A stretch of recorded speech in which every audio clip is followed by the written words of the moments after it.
من المظلومين أما بعد فقد قال الله سبحانه تبارك وتعالى قوله الحق بسم الله الرحمن الرحيم فاسألوا أهل الذكر إن كنتم لا تعلمون صلوات اللهم صل على محمد وآل محمد. عزیزان محترم معزز سامعین حضرات، قرآن مجید کی مشہور و معروف آیت ہے جس میں ارشاد ہو رہا ہے،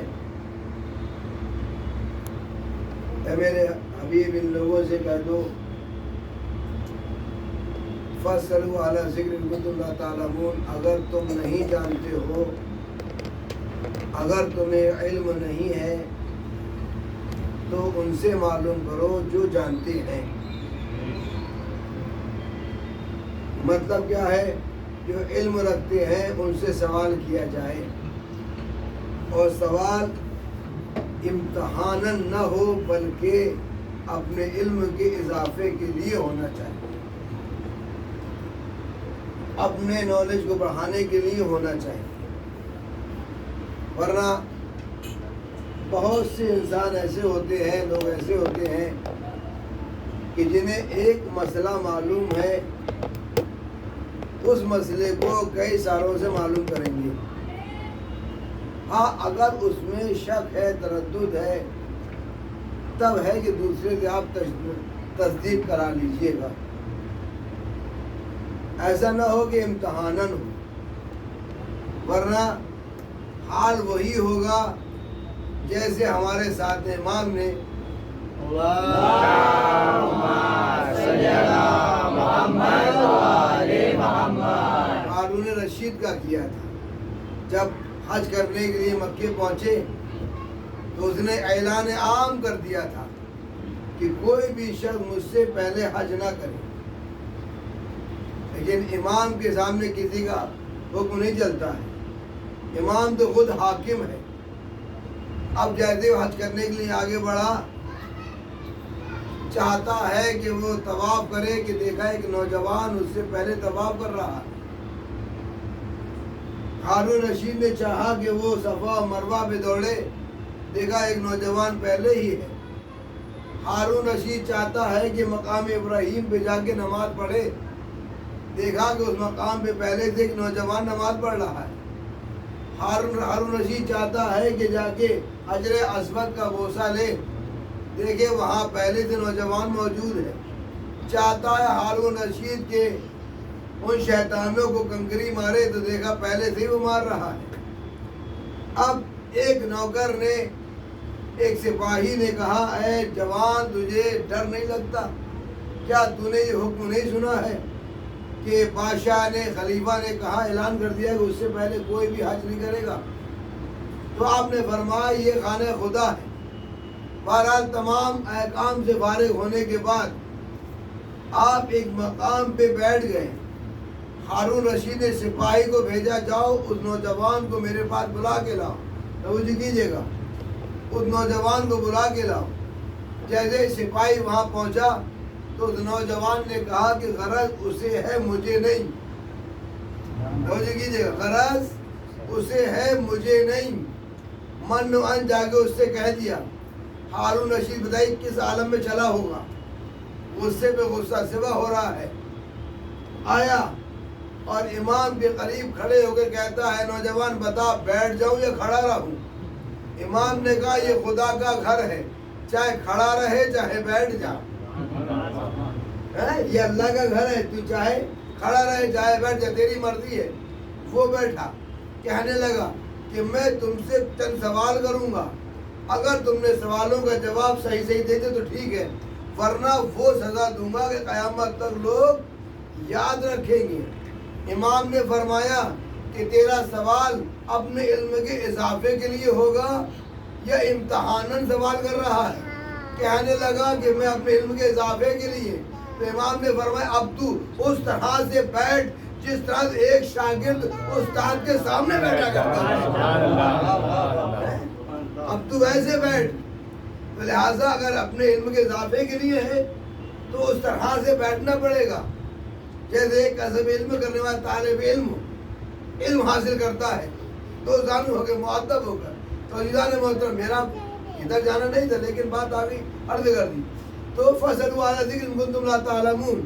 سوال کرو ان سے جو جانتے ہیں. ایسا نہ ہو کہ تم سے کوئی سوال کرے اور جا کے تم بیوی سے کہو کہ بتاؤ اس کا مسئلہ کیا ہے. یہ بیٹی سے مسئلہ معلوم کیا جائے. تاریخ میں ایسے بھی ہیں کہ جو اپنی بیٹی سے مسئلہ معلوم کر کے بتاتے تھے. بہرحال علی کا شیعہ ایک شام پہنچا. عمر ہے تقریباً 190 برس. جب اسے پتا چلا کہ اتنا بزرگ آدمی ہے اس کی 190 برس کی عمر ہے اسے بلوایا شام میں. جب وہ عاشق علی پہنچا تو وہ کہنے لگا کہ تمہاری اس قدر عمر کس وجہ سے ہے, 190 برس کی عمر کس وجہ سے ہے. اس نے کہا دیکھو بھائی میں تاجر ہوں, میں تجارت کرتا ہوں اور میرا اصول یہ ہے کہ جب میں لیتا ہوں کوئی کم دے دے تب بھی میں لے لیتا ہوں, لیکن جب میں کسی کو تولتا ہوں دیتا ہوں تو میں زیادہ دیتا ہوں, بڑھا کے دیتا ہوں. یہ میرے عمر زیادہ ہونے کی دلیل ہے. یہ میرے عمر زیادہ ہونے کی دلیل ہے کہ میں کم لیتا ہوں زیادہ دیتا ہوں. ایسا ہوگا انسان اپنی عمر خود ہی گھٹاتا ہے, زیادہ لینے کی کوشش کرتا ہے اور کم دیتا ہے. ایسے ہی ہوتا نہیں ہوتا ہے. تاجر ہوتے ہیں, دکاندار ہوتے ہیں, ہر معاملے میں زیادہ لینا اور کم دینا ہوتا ہے. اس سے عمر کم ہوتی ہے. کہا اچھا یہ بتاؤ تم کیا تمہارا کبھی مکے جانا ہوا؟ اس نے ہاں میں بہت دفعہ مکے گیا. کہا کہ مکے میں ہمارے بزرگ رہتے تھے, کیا کبھی ان سے ملاقات ہوئی؟ کیا کس کی بات کر رہے ہو؟ ابو سفیان کی؟ کہا ہاں انہی کی بات کر رہے ہیں. کہنے مہا کنجوس آدمی تھا, بد اخلاق انسان تھا, بدتینت انسان تھا, بیکار انسان تھا. اس نے بھائی معاملہ تو غلط ہو گیا. کہا اچھا تم وہاں گئے ہوگے تمہاری ملاقات وہ علی کے باپ دادا سے بھی ہوئی ہوگی, اجداد سے. کس کی بات کر, ہاشم کی؟ کہا ہاں. بڑے اچھے اخلاق کے مالک تھے, بڑے حسین چہرے والے تھے, جو مہمان ان کی آ جاتا تھا بنا کھائے جاتا نہیں تھا. اس نے بھائی معاملہ تو الٹا ہو گیا. میں نے بلایا تھا اپنی تعریف کے لیے, یہ تعریف جو ادھر ہو رہی ہے. تو کہنے لگا اچھا کچھ چاہیے تمہیں؟ ہوتا یہی ہے آخر میں اپنی تعریف کرانے کے لیے, کچھ چاہیے تمہیں؟ اس نے تم کیا دے سکتے ہو مجھے؟ کہا جو تم مانگو. کہا دیکھ بھائی میں عبداللہ بھائی میں بوڑھا ہو چکا ہوں, میں چاہتا یہ ہوں کہ میری جوانی مجھے پلٹا دے. میری توجہ کیجیے گا, میری جوانی ایک صلوات بلند آواز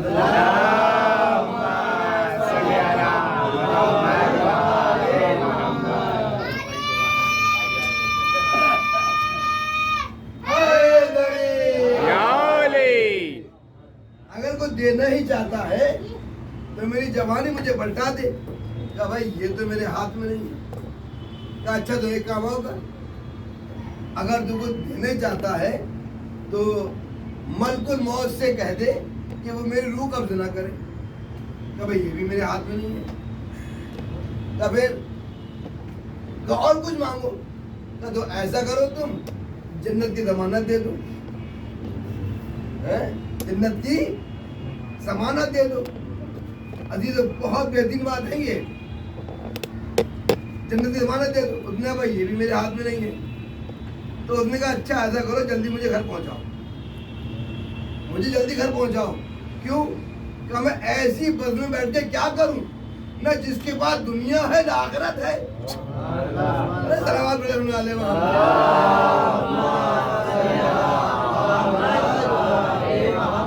ایسے انسان کے بعد بیٹھ کے کیا کروں میں, نہ جس کے بعد دنیا ہے نہ آخرت ہے. میاں اس کے پاس بیٹھو جس کا اعلان یہ ہو رہا ہے جس کا اعلان یہ ہے کہ حسن حسین جوانان جنت کے سردار ہیں، اس کے پاس بیٹھو جس کے لیے نبی نے فرمایا علی قسیم النار والجنہ ہے، لہٰذا اس سے کچھ ملے سروا کھڑے ہونے والے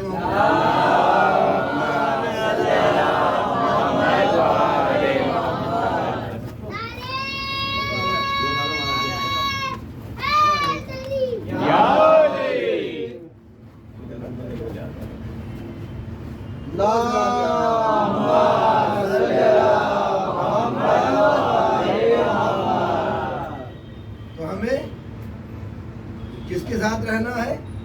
جس کے بعد دنیا بھی ہو اور آخرت بھی ہو، کہ دنیا بھی ہمارا مشکل کشائی کرے اور آخرت بھی، لہٰذا اس کا ساتھ ہمیں دینا چاہیے۔ عزیزان محترم، اس کے ساتھ رہنا چاہیے ہمیں۔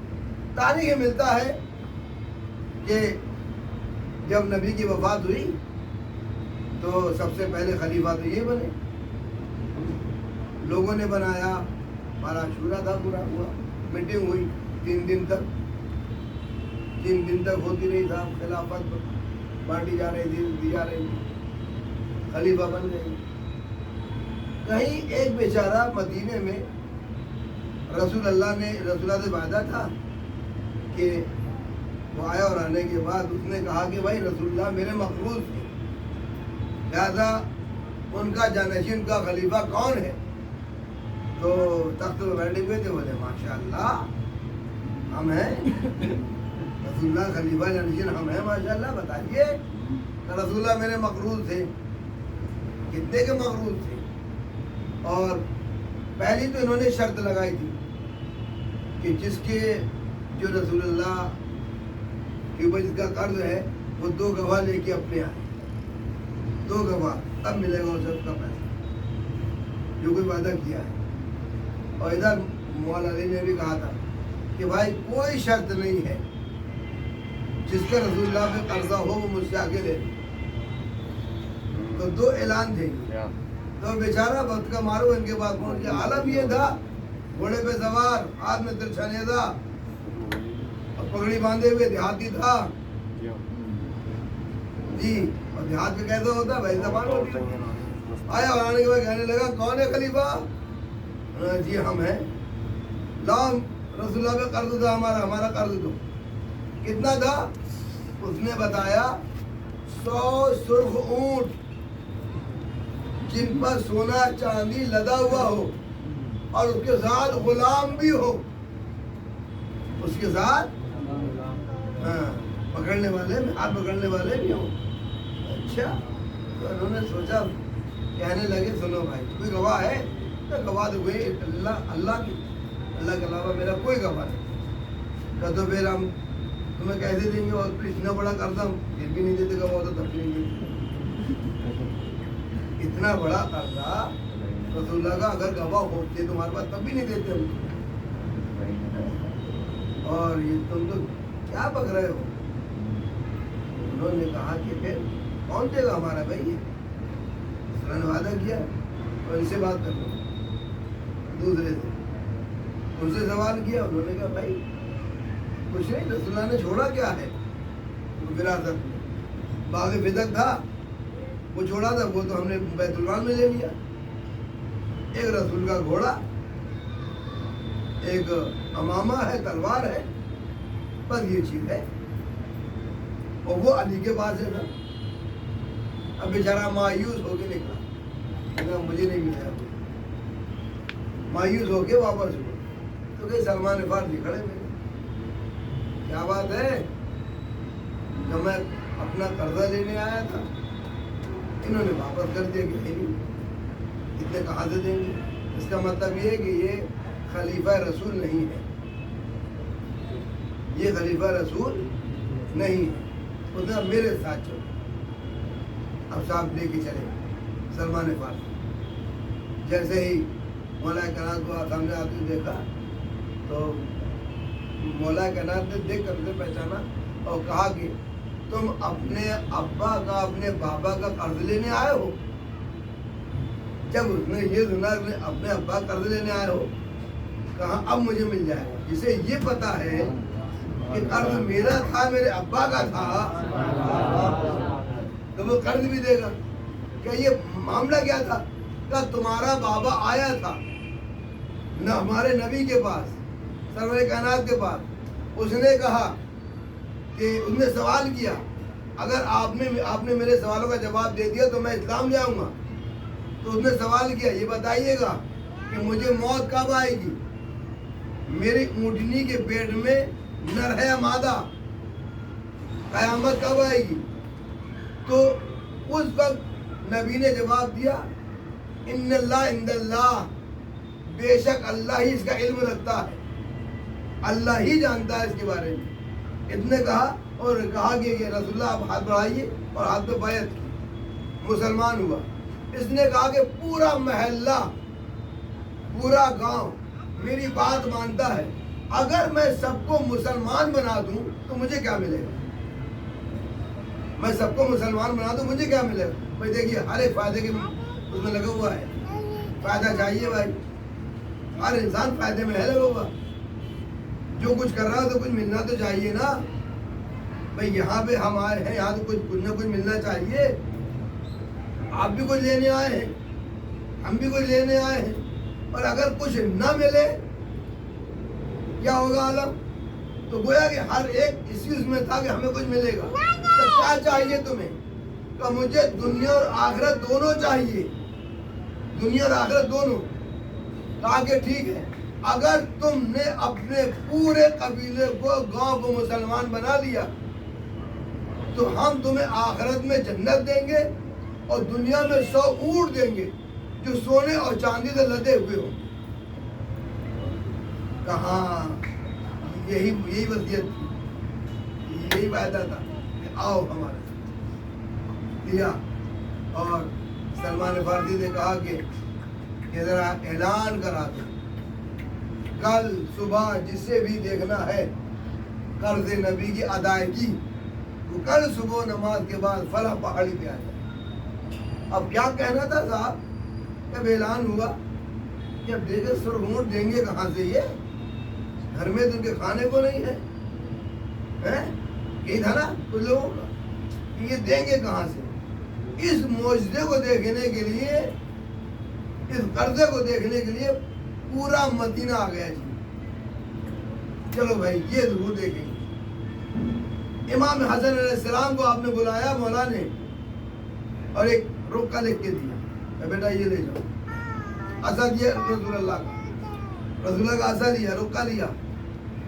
امام حسن علیہ السلام پہاڑی پہ آئے، رکے کو رکھا اس پہ، اور ایک اپنا عصا مارا پتھر پہ عصا مارا، پتھر پھٹا، اس میں سے ایک تحریر نمودار ہوئی، لا الہ الا اللہ محمد رسول اللہ۔ لا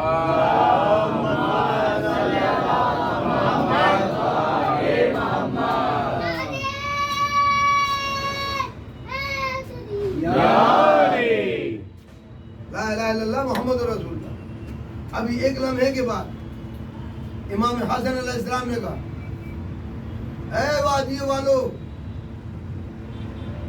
میں علی کا لخت جگر، رسول اللہ کا نواسا تم سے کہہ رہا ہوں، میرے بابا نے مجھے بھیجا ہے ان اونٹوں کے لیے۔ ادھر سے آواز آئی، لبیک لبیک، اے فرزند رسول، ہم حاضر ہیں، ہم آپ کی گفتگو سن رہے ہیں۔ یہ ابن عباس سے مروی، یہ عباس سے مروی ہے، عباس ہے وہاں پر، ابن عباس نے، عباس رسول اللہ کے چچا موجود تھے، اور ابن عباس کا بھی حوالہ تو وہاں موجود تھے۔ ابن عباس سے روایتیں زیادہ ہیں، ابن عباس سے زیادہ روایتیں ہیں، بس دو ہی شخصیتیں ہیں یہ جو جن سے روایتیں بہت زیادہ ہیں، ایک تو ابن عباس ہے اور ایک ابو ہریرہ، بہت روایتیں ہیں بہرحال۔ تو انہوں نے کہا کہ ہم آواز آئی ابن عباس، لیکن ہم نے آواز کو سنا تو صحیح لیکن دیکھا نہیں آواز آئی کہاں سے، ادھر سے آواز آئی۔ بہرحال امام حسن علیہ السلام نے ایک اور عصا مارا، دیکھا کہ پتھر شگافتہ ہوا، پھٹا، اور اس میں سے ایک آدمی نکلا اونٹ کی مہار پکڑے ہوئے، اونٹ کی مہار پکڑے ہوئے نکلا، اور جیسے ہی اونٹ کی مہار پکڑے ہوئے نکلا تو آپ نے اسے بلایا، جو دیہاتی تھا کہ لے اپنے اونٹ پکڑ۔ وہ آگے بڑھتا جا رہا ہے، اونٹ نکلتے جا رہے ہیں، اور ہر 6 اونٹوں کے بعد ایک آدمی مہار پکڑے ہوئے ہیں۔ پھر ملتا تاریخ میں آخر میں جب 100 پورے ہو گئے تو 96 کے بعد، یعنی 96 میں ایک آدمی 4 اونٹوں کو پکڑے ہوئے آخر میں، اور جب سارے اندر آ گئے، باہر آ گئے، اب پہاڑ ویسے ہی مل گیا جیسے پہلے تھا۔ سلام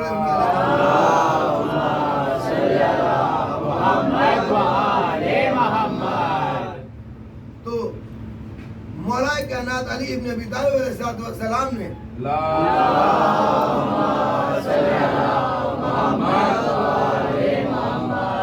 جب اس کو سارے اونٹ مل گئے، آپ نے فرمایا اللہ اب وہ رکا مجھے دے، وہ رکا میرے حوالے، وہ آپ نے رکا لیا۔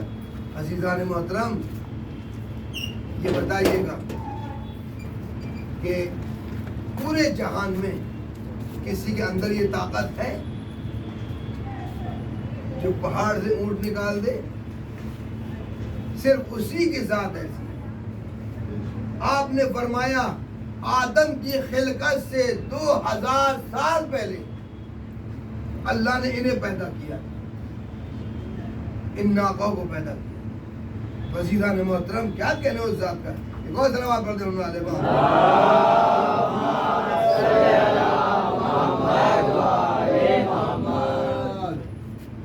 عزیزو، حالانکہ کوشش تھوڑی یہی رہتی ہے کہ تھوڑا سا نیا سا ہوتا ہے، بات سمجھ میں آ جائے۔ تو اب ہم وہاں پہنچے کہ جو تھوڑا ہم بھی آگے بڑھے۔ ایک کافر شخص یہودی جو خیبر میں رہتا تھا اور مدینے میں آیا خلیفہ اول کے پاس، کہنے لگا جی، جوان تھا، بچہ ہی تھا، یعنی جوانی کی دہلیز پہ قدم رکھ دیا تھا، کہنے لگا کہ آپ بھی خلیفہ ہیں؟ کہ جی ہاں، خلیفہ تو ہم ہیں، تو کوئی شک ہی نہیں ہے۔ کیا یہ بتاؤ، میرا باپ دنیا سے مر گیا، اس نے بہت دولت چھوڑی ہے، پتہ نہیں کہاں رکھی ہوئی، وہ دولت مجھے بتاؤ، میرے باپ نے دولت کہاں چھوڑی، کہاں رکھی ہے؟ بھائی اس نے پڑھ رکھا تھا کہ جو بھی وصی رسول ہوگا وہ یہ سب کچھ جانتا ہوگا، یہ سب کچھ جانتا ہے۔ اب جیسے ان کے پاس آیا اور انہوں نے کہا کہ بھائی یہ تو علم غیب کی بات ہے، اللہ جانے اسے، بھائی ہمارے بس کا نہیں ہے یہ، تمہارے باپ کہاں رکھ کے چلے گئے دولت، کون سی زمین میں گاڑ کے رکھے، ہمیں کیا پتا ہے۔ تو انہوں نے کہا اچھا ایسا کرو، یہ کیا تم سے بہتر علم میں ہے، کہاں یہ ہے، ان کا دوسرے خلیفہ نام بتا دیا۔ انہوں نے کہا چلو ان سے پوچھو، جی نا جی یہ ہمارے بس کا نہیں ہے، تم سے زیادہ کوئی عالم ہے، اس کے بعد لے چلو ہمیں۔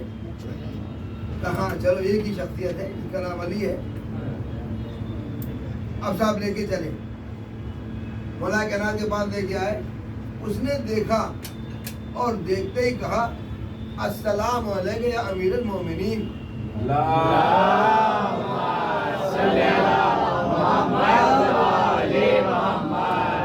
کافر ہے، یہودی ہے۔ اب صاحب پہلی بات تو یہ اپنا مسئلہ پیش کرے۔ انہوں نے کہا پہلے یہ بتا دو تم مجھے، جب تم پہلے خلیفہ کے پاس پہنچا مسند پہ، تمہیں امیر المومنین تو کہا نہیں، تمہیں ڈائریکٹ جا کے مسئلہ پوچھ لیا، مجھ سے کہنا، مجھ سے تمہیں ایسی پوچھے نہ سلام نہ دعا نہ کچھ، انہیں امیر المومنین کیوں کہا؟ کہا کہ دیکھو بھائی مجھے نہیں پتا، تمہارے مسلمانوں ہی نے کہا ہے کہ رسول اللہ نے فرمایا ہے علی امیر المومنین ہے۔